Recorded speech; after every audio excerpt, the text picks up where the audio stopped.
Hello दोस्तों। तो missing stone web series एक सस्पेंस थ्रिलर वेब सीरीज है जो कि लगभग 2 घंटे की वेब सीरीज है और इसकी स्टोरी काफ़ी प्रेडिक्टेबल है और नया कुछ इसमें नहीं दिखाया गया है। तो चलिए जानते हैं क्या है इसकी स्टोरी। स्टोरी के स्टार्ट में हम देखते हैं कि रायन और पायल लोनावला के स्टोन हाउस पर हॉलीडेज के लिए आए होते हैं।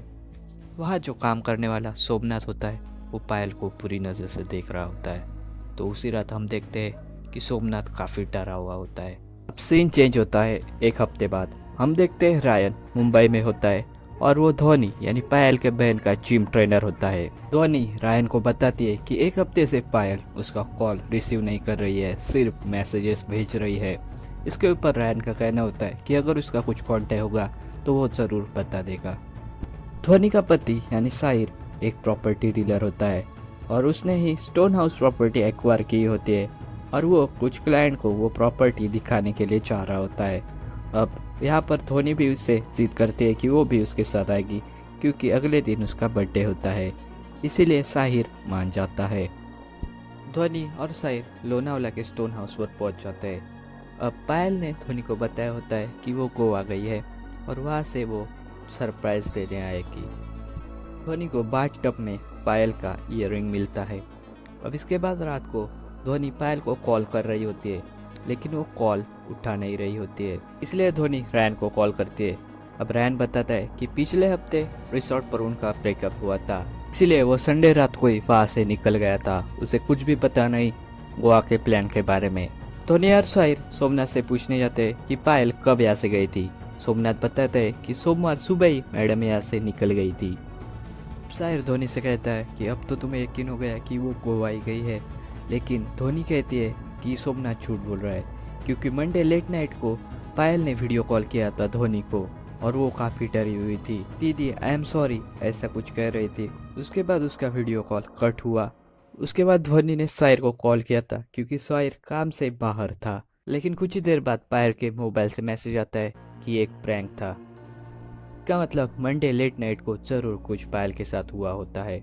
इसीलिए धोनी अब रैन से कॉल करती है और पूछती है कि तुम्हारा ब्रेकअप क्यों हुआ था।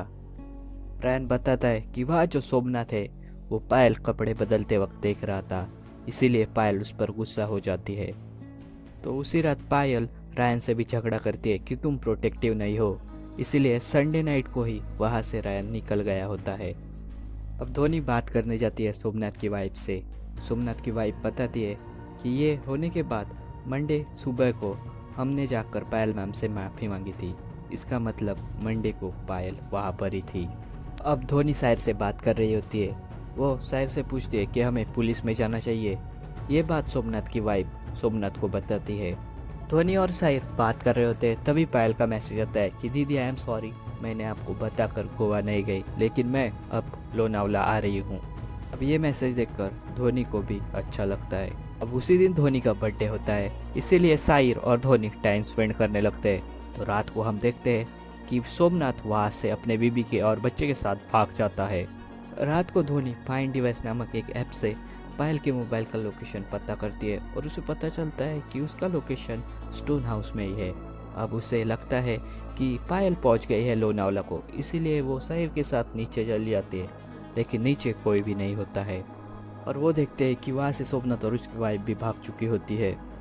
अब साहिर जो भी मिल रहा होता है उसके बारे में सोमनाथ से पूछ रहा होता है और वो गाड़ी में आकर धोनी से बताता है कि जब उसने फोटो पायल और रायन की दिखाई तब उस पुलिस वाले ने कहा कि रायन मंडे को इधर फिर से आया था, लेकिन धोनी साहिर से कहती है कि मंडे सुबह को तो उसने ऑनलाइन सेशन किया था रायन के साथ। इसके ऊपर साहिर कहता है कि उसके बाद तो उसके पास बहुत टाइम था इधर आ कर जाने के लिए। धोनी कंफ्यूज होने की वजह से रायन को भी लोनावला के स्टोन हाउस पर बुला लेती है। धोनी साहिर को बताती है कि बालकनी की रेलिंग देखो टूटी हुई है, लेकिन जब भी पायल ने मुझे मैसेज किया था या फिर फोटोज भेजी थी उसमें रेलिंग टूटा हुआ नहीं था। उसी के साथ स्टोन हाउस का लोगो दिखाती है जिसमें 5 पत्थर होते हैं, लेकिन अभी एक पत्थर मिसिंग है। धोनी का मानना यह होता है कि किसी ने पायल को ऊपर से धक्का दिया होगा। रायन आने से पहले साहिर बंदूक ला कर रखता है ताकि आगे कुछ हो गया तो यूज कर सके। कुछ ही देर में रायन स्टोन हाउस पर पहुंच जाता है। रायन को स्टोन हाउस पर आता देखकर सोमनाथ और उसकी वाइफ भी फिर से स्टोन हाउस पर वापस आ जाती है। ऐसे ही रायन वहाँ पहुँच जाता है। ध्वनि उस पर गन तान देती है। अब रायन सब बता देता है कि वो संडे को ही वहाँ से निकल गया था, लेकिन मंडे सुबह को सेशन होने के बाद फिर से वो स्टोन हाउस पर आया था, लेकिन सोमनाथ ने उसे अंदर नहीं लिया।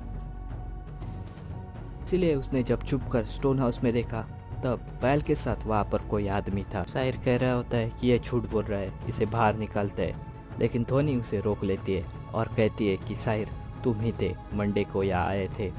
ध्वनि को ये बात सोमनाथ की वाइफ से पता चली होती है, क्योंकि जब वो पूछने गई होती है तब वो बताते हैं कि साहिर साहब मंडे को पूरा दिन यहाँ पर ही थे। उस वक्त वहाँ पर सोमनाथ भी पहुँच जाता है और वो सबसे कहता है कि उस रात उसने साहिर को पायल की लाश ले जाते हुए देखा है।